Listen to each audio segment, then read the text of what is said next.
All right, you clicked this video because it's not your switch. This is the switch I'm talking about. I had this problem yesterday. I ran into this problem. I narrowed it down to the motor, and I'll show you guys here shortly how I figured that out. It's super easy if you have a multimeter, super easy. So I'll skip all the boring stuff because we don't have to tear apart anything to get this fixed. All you need to do is make sure you can, like all my other functions work besides forward and backwards. So slide your chair up as far as it'll go, or not slide it up, but push it up as far as it'll go. I'll show you how I troubleshooted this problem and then what I did afterwards. So give me a second. So typically this is your slide motor here. That light's gonna blind the camera. Oh, it's flashing. Nice.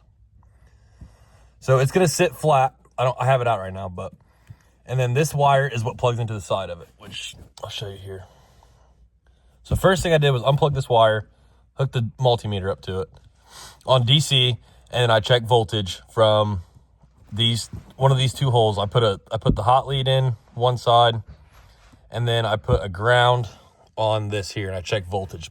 In order to check voltage, you have to slide the switch forward and backwards while you're holding your multimeter on it. I had to load a new battery in that thing. Anyway, you check your voltage here. Like I already said that. So your motor is gonna be sitting like this inside there flat, not like how I have it. Be flat. And it's gonna have, it looks like two little wires going in. So this will go into the front of it. That little nipple thing there. It just slides all the way in. And that one is in the back side. So it goes in back here on this.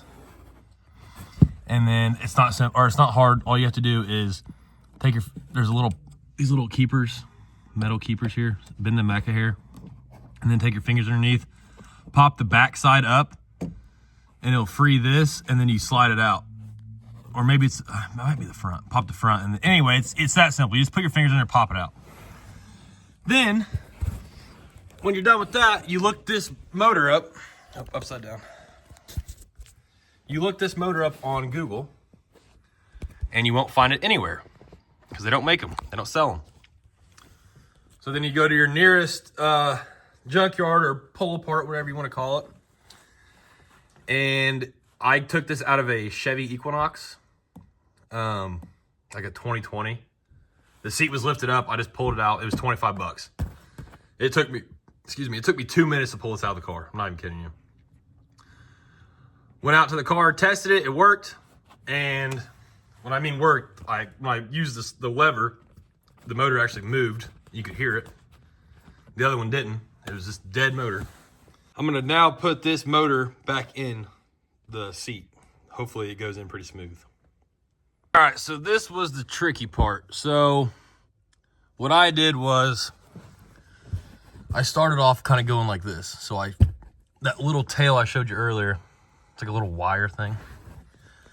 That's sticking out already. So I just slid this butt in first. And then I sat it down and I seated it inside like how it is now. And then I couldn't get that part in flat, so I lifted it up just a little bit like that. And I slid that other one right in, and it went right in. And now we got forward and backwards. The motor sounds a little loud, so I don't know. It sounds louder than what it did before, but I don't know. I know it slides back and forth now. So it's not the switch. If you know it's not the switch, go grab a motor. They're on, I know for a fact that they're on the Equinox. And literally, it took me 2 minutes. You just take your hand, just like this. I'll show you now that this one's set. You just pop your finger underneath it. Now, hopefully this is slid back a little bit so you can get your hand, because right now pop your fingers in there, pop it out, front out first. I think I said back earlier. Front out first. Then pop your back out, lift this up all the way, then slide it. I can't remember. I don't know, you'll figure it out. It's not that hard, it's not rocket science. Then unplug it, and you got a motor. And then you plug it back in, and you're done.